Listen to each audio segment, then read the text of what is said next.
نحمدہ و نصلی علی رسولہ الکریم اما بعد فاعوذ باللہ من الشیطان الرجیم بسم اللہ الرحمن الرحیم رب اشرح لی صدری ویسر لی امری واحلل عقدۃ من لسانی یفقہوا قولی رب زدنی علما۔ السلام علیکم پیارے سے یوٹیوبرز، اپنے چینل میں آپ کو ویلکم کرتی ہوں۔ چلیں اب ہم اپنا قرآن پاک شروع کرتے ہیں، ٹھیک ہے۔ آج ہم پڑھیں گے سورۃ البقرہ آیت نمبر 62 سے لے کر 71 تک آیات ہم پڑھیں گے آج، ٹھیک ہے۔ چلیں ہم وہ شروع کرتے ہیں۔ اعوذ باللہ من الشیطان الرجیم بسم اللہ الرحمن الرحیم۔ انا بے شک الذین وہ لوگ آمنو جو ایمان لائے، والذین اور وہ لوگ ہادو جو یہودی ہوئے، والنصارى اور نصرانی، والصابئین اور صابی، من آمنا جو بھی ایمان لائے گا، باللہ اللہ تعالیٰ پر، والیوم الآخر اور یوم آخرت پر، وعملا اور عمل کیے، صالحا نیک، فلہم سو ان کے لیے، اجرہم ان کا اجر ہے، عند ربہم ان کے رب کے پاس، ولا خوف اور نہ کچھ خوف ہوگا، علیہم ان پر، ولا ہم اور نہ وہ، یحزنون غمگین ہوں گے۔ ان الذین آمنوا والذین ہادوا والنصارى والصابئین من آمن باللہ والیوم الآخر وعمل صالحا فلہم اجرہم عند ربہم ولا خوف علیہم ولا ہم یحزنون۔ بے شک جو لوگ مومن ہیں اور وہ جو یہودی، نصرانی اور صابی ہوئے، ان میں سے جو کوئی اللہ اور روز آخرت پر ایمان لائے اور نیک عمل کرے، ان کے لیے ان کے رب کے پاس اجر ہے، اور ان کو نہ تو کوئی خوف ہوگا اور نہ ہی وہ غمگین ہوں گے۔ وَإِذْ اور جب اخذنا لیا ہم نے، میثاقکم پختہ عہد تم سے، ورفعنا اور بلند کیا ہم نے، فوقکم تمہارے اوپر، الطورا کوہ طور کو، خذو کہ پکڑو، ما جو آتیناکم جو ہدایت دی ہم نے تم کو، بقوت مضبوطی سے، واذکروا اور یاد رکھو، ما فی ہے جو کچھ اس میں ہے، لعلکم تاکہ تم تتقون پرہیزگار بن جاؤ۔ وَإِذْ أَخَذْنَا مِيثَاقَكُمْ وَرَفَعْنَا فَوْقَكُمُ الطُّورَ خُذُوا مَا آتَيْنَاكُمْ بِقُوَّةٍ وَاذْكُرُوا مَا فِيهِ لَعَلَّكُمْ تَتَّقُونَ۔ اور یاد کرو جب ہم نے تم سے عہد لیا اور تمہارے اوپر کوہ طور کو اٹھا کھڑا کیا اور حکم دیا کہ جو ہدایت نامہ ہم نے تمہیں دیا ہے اسے مضبوطی سے تھام لو، اور جو ہدایت اس میں ہے اسے یاد رکھو تاکہ تم متقی بن جاؤ۔ ثم پھر تولیتم منہ موڑ لیا تم نے، من بعد ذالک اس کے بعد، فلولا پس اگر نہ ہوتا، فضل اللہ اللہ کا فضل، علیکم تم پر، ورحمتہ اور اس کی رحمت، لکنتم البتہ ہو جاتے تم، من الخاسرین نقصان اٹھانے والوں میں سے۔ ثم تولیتم من بعد ذلک فلولا فضل اللہ علیکم ورحمتہ لکنتم من الخاسرین۔ پھر تم نے اس کے بعد منہ موڑ لیا، پس اگر اللہ کا فضل اور اس کی رحمت تمہارے شامل حال نہ ہوتی تو تم ضرور نقصان اٹھاتے۔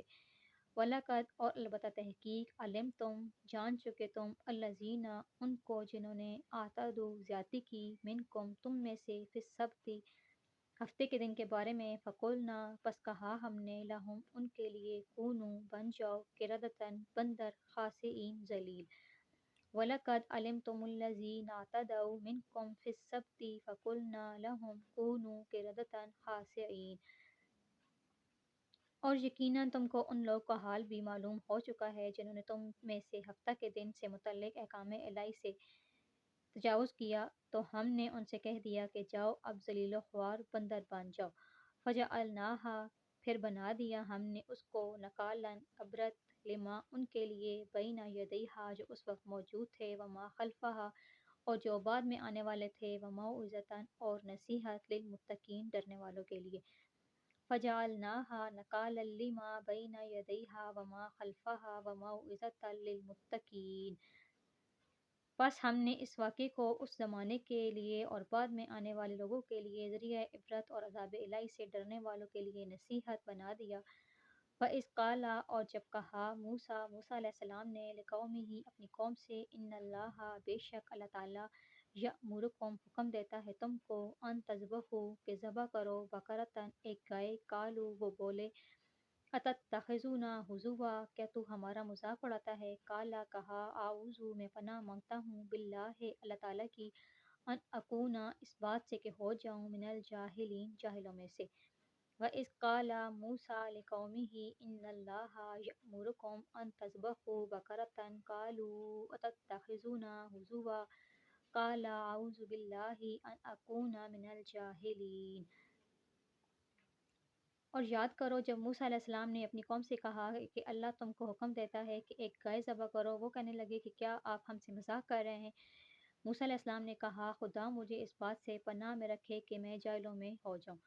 قالو انہوں نے کہا ادعو دعا کرو لنا ہمارے لیے رب کا اپنے رب سے یبین کہ بتا دے لنا ہمارے لیے ما ہیا کیسی ہے وہ گائے۔ کالا کہا انہو بے شک وہ یقولو فرماتا ہے انہا کہ بے شک وہ بقرتن ایک گائے ہے لا فارزن جو نہ بوڑھی ہو ولا بکرن اور نہ بہت بچی اوان جوان ہے بین ذالکا درمیان اس کے ففعلوا پس کر ڈالو ما تؤمرون جو تم کو حکم دیا جاتا ہے۔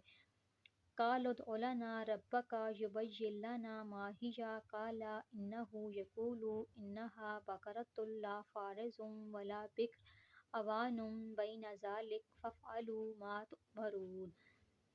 انہوں نے کہا اگر ایسا ہی ہے تو اپنے رب سے کہو کہ ہمیں واضح کر کے بتائے کہ وہ گائے کیسی ہو۔ موسیٰ علیہ السلام نے کہا اللہ فرماتا ہے کہ گائے ایسی ہو جو نہ بوڑھی ہو اور نہ بچی درمیانی عمر کی ہو، بس تمہیں جو حکم دیا گیا ہے اس کی تعمیل کر ڈالو۔ قالو وہ بولے ادعو دعا کرو لنا ہمارے لیے رب کا اپنے رب سے یبین کہ بتا دے لنا ہمارے لیے ما لونہا کہ کیسا ہے اس کا رنگ۔ کالا کہا انہو بے شک وہ یقول فرماتا ہے انہا کہ بے شک وہ بقرتن ایک گائے ہے صفراء زرد رنگ کی فاقعٌ خوب گہرا ہے لونہا اس کا رنگ تسر بھلی لگتی ہے الناظرین دیکھنے والوں کو۔ قالوا ادع لنا ربک یبین لنا ما لونہا قال انہ یقول انہا بقرۃ صفراء فاقع لونہا تسر الناظرین۔ انہوں نے کہا اپنے رب سے کہو کہ ہمیں یہ بھی بتا دے کہ اس کا رنگ کیسا ہو۔ موسیٰ علیہ السلام نے کہا کہ اللہ تعالیٰ فرماتا ہے کہ نمایاں زرد رنگ کی گائے ہو جو دیکھنے والوں کو بھلی معلوم ہو۔ قالو وہ بولے ادعو دعا کرو لنا ہمارے لیے رب کا اپنے رب سے یبین کہ بتا دے لنا ہمارے لیے ما ہی کس قسم کی ہے وہ انا بے شک البقرہ وہ گائے تشابہ مشتبہ ہو گئی ہے علینا ہم پر وَإِنَّا اور ہم انشاء اللہ اگر اللہ تعالیٰ نے چاہا لمہتدون البتہ راستہ پا لیں گے۔ قالوا ادع لنا ربک یبین لنا ما ہی ان البقرہ تشابہ علینا وَإِنَّا انشاء اللہ لمہتدون۔ انہوں نے کہا کہ اپنے رب سے ہمارے لیے دعا کریں کہ وہ ہمیں صاف صاف بتا دے کہ وہ گائے کیسی ہو، بے شک اس گائے کی پہچان ہمارے لیے بہت مشکل ہو گئی ہے اور اگر اللہ تعالیٰ نے چاہا تو اب ہم اس کو ضرور صحیح پتہ مل جائے گا۔ قالا موسیٰ علیہ السلام نے کہا انہو بے شک وہ یقول وہ فرماتا ہے انہا کہ بے شک وہ بقرتن ایک گائے ہے لا ذلول کہ جوتی نہیں گئی تثیرو کہ ہل چلاتی ہو الارض زمین میں ولا اور نہ تسقی پانی دیتی ہو الحرث کھیتی کو مسلمتن صحیح سالم لا شیعۃ نہیں کوئی داغ فیہا اس میں۔ قالو وہ بولے الآن اب جئتا تو لایا ہے بالحق کے ٹھیک بات فذبحوہا پھر انہوں نے اس کو ذبح کیا وما کادوا اور قریب نہ تھے یفعلون کہ وہ ایسا کرتے۔